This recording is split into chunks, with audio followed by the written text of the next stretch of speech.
Alright, good morning all. Happy New Year to everyone. Here we are in 2025. So it's been, when was it now? February last year when I first built my sim rig here in Cyprus. And over the course of the last back end of obviously 2024, there's been quite a few changes, shall we say, to the man cave here with changes to the sim rig, the PCs, the monitors and things like that. So I thought I'd just document where we are at the end of 2024, as I've got a few things lined up for 2025, and it's just interesting to see how things progress over time. So what I'll do is I'll just flip the camera around and we'll talk through what's changed so far in my setup. Alright, so here we are in the man cave with all the PCs and the sim rig on my left hand side, and then all my tinkering station, 3D printers and things on the right hand side. So we'll leave the sim rig to the end and we'll just kick off with a few of the changes first, but the most noticeable one you probably spotted is up on the wall. I have got some neon wall art, as you want to call it, from Petrol Vibes. So this is the Nürburgring Nordschleife neon wall sign, and it fits nicely there above the desk. And then on the right hand side of the room, where I do all the 3D printing and things and my electronics, I added up these floating shelves with some of the space related Lego models and that, and then a couple of the Divoom Pixavo or whatever they're called, 64 by 64 LED matrices for my various YouTube channel subscriber information and the current weather. So that is all on this side, and there is my FSR wheel for Moza. Okay, so back to the right hand side. So apart from the wall art, I have also upgraded the networks. So both PCs, so my main PC and the SimRig PC, I've added 10 gigabit networking into it.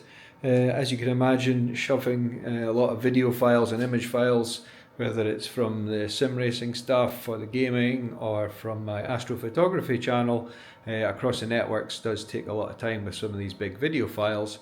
So I upgraded everything to 10 gigabit in the office here, and added this Vimon or Vimin 10 gigabit switch, and also the NAS boxes for all my storage and backups. I also added the 10 gigabit network cards into them.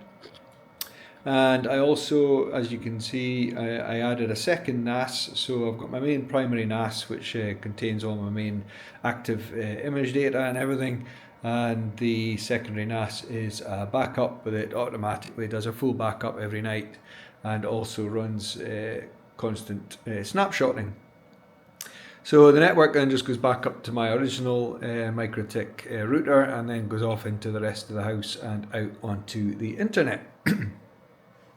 The other thing I changed was on my Home Assistant server.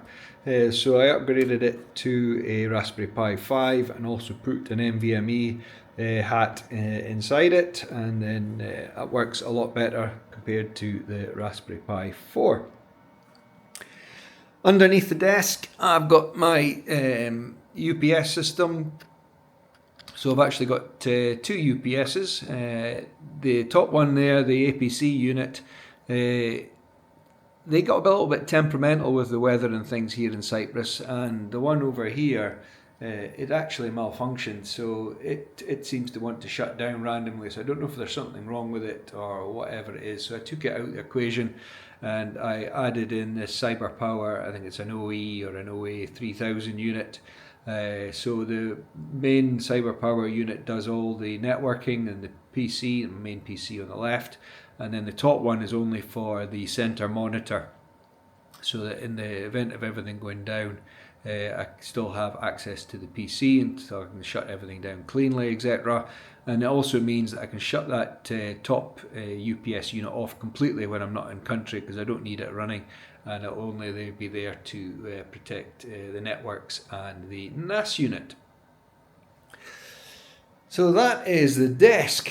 So the PC, so when I originally built this PC, so it's a 14900 CPU. When I first built it, it had an RTX 4090 GPU in it, and in the SimRig PC I put the RTX 4080 Super, knowing that the 50 series was coming out this year. However, the 4080 Super that was in the SimRig, it started playing up pretty much from day one, where it wouldn't be reliably detected by Windows. And after a bit of diagnosis, it was proven to be the GPU itself and not the motherboard or any other associated components of the PC. And obviously when I moved the GPU from the SimRig into this machine to prove it was the GPU, I decided just to leave the 4090 in the SimRig PC. So the SimRig one is also a 14900K with the RTX 4090 in it now. And then the supplier, they replaced the GPU for a different brand, and it's been in here ever since and working fine. So with the 50 series coming out just shortly, I'll potentially upgrade one of them to a new 50 series, and then the daughter will get the 4080 Super into her machine because it's needing an upgrade, shall we say. Alright, so on to the PC. So with the Home Assistant, so this is my web interface obviously for Home Assistant here in the browser, and you can see that I've got the main overview as all the security cameras for my observatory, the weather, and all the power control for the observatory equipment. And in here I can also monitor the entire network, so all the port connections, what traffic's kicking around, what's going out to the internet and things. But more importantly, I can see the state of the NAS boxes. So I've used the Synology plugin, and I can see the condition and the health status of all the hard drives, and as well as the capacity usage on the unit. So for example, this is the main one. It's got 15.3 terabytes of storage, and it's currently got 5.5 used on the astrophotography volume, and then my other volume, the general one, it's got 7.6 terabytes, and I've used 1.6, and everything looks healthy. And then on the second, the backup NAS, so it's got 5 16 terabyte drives in there, so 61.4 terabytes capacity, and it's currently used 23%. And again, everything looks good here. And in the observatory, I can also monitor all the power systems. So the observatory is fully off-grid, solar powered with battery backup, etc. And then also got an inverter in there for some of the AC supplies for all the mini PCs and things in the observatory, so I can see the health of the solar power system. And then I've also recently just upgraded the villa power monitoring, so I've got some 3-phase clamp-on monitors, and I can see exactly how much power the villa is being used, and when the AC systems kick in, when the pool pump's running, and things like that. So at the moment the house is taking in 3 kilowatt hours of power there. So all good. The other thing that I added into the observatory was another Raspberry Pi, this time for an all-sky camera. So if I go back to the overview and click the top here we can see the real-time feed coming in off the observatory all-sky camera, so at nights I can monitor for cloud conditions and things like that. So all good. So that is the PC. Onto the SimRig then, what we're really interested about. So what's changed with the SimRig? So the first thing is the display. So I removed the old Full HD 46-inch display that I'd had at the start, and I've replaced that with a Samsung Q80C 55-inch display, and it will run quite happily at 120 Hz in game mode. And as you can see there, I've got ACC running. I think it's got a replay from one of the special events with the Porsche Cup that was doing a couple of nights ago, and it's crystal clear and looks great. So on the SimRig, so here is the SimRig. So what's changed? I've added in the Moza sequential shifter onto here, and I've also obviously got the H pattern shifter, and the handbrake is in there as well. This is just my Black Shark 2023 Pros V2 headset, which I absolutely love. It sounds so good, and the microphone is particularly good on it compared to some other headsets I've used in the past. And I've got another set actually sat over here where I keep it for charging. That's the one I use on the main PC. And the other thing that's obviously changed is I've added a second display, and this one I use for controlling all the streams, and whether it's YouTube Studio or OBS Studio, as well as I've got my ACC Results Companion running on there, and Coach Dave Delta runs on here as well. And obviously running in the background I've got SimHub, and that provides a dashboard up to this old, I think it's a Google Pixel C tablet that I use there just for displaying additional dashboard information, etc. For the camera, I've got a camera here, the Obsbot Tiny 2 4K camera, so that sits nicely there. I might have to move this around when I do some rig changes this year, but it's fine where it sits just now. And then I've also got a secondary camera that sits behind me looking at the wheel. So I was just trying out different positions and things. So this is a Logitech C920, I think it is, full HD camera, pointing down at the wheel. And then the wheel, I've got currently got the RS wheel in place, the CM dashboard. And then I've got 3 button boxes. So the one on the left here, the Stream Deck here, I use that for controlling the streams or when I'm doing recording or whatever, for the volumes and the mic volumes, etc. And then the ones on the right, I've got the one at the top, which is a Razer Stream controller, which is basically just a rebranded loop deck, and I use that for all the button functions within the likes of ACC or LMU, with my own profile that I built up on there. And then underneath I've got another Stream Deck Mini, which I use for controlling the scene and switching cameras on and off.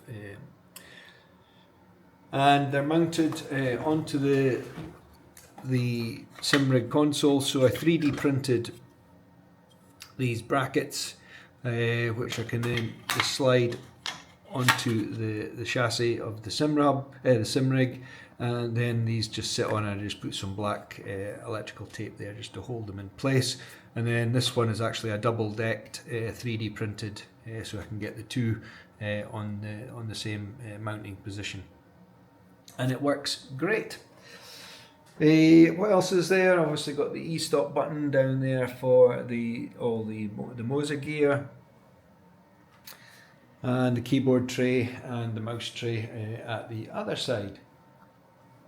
So on the back of the R12 I have got another camera, so again I was just trying out different positions and things. So this was going to be a pedal cam, but when I've got everything shut off, all the lights off in the room, and it's pretty dark, so I don't have any lighting to get the right effect, so that's something that I'm still working on.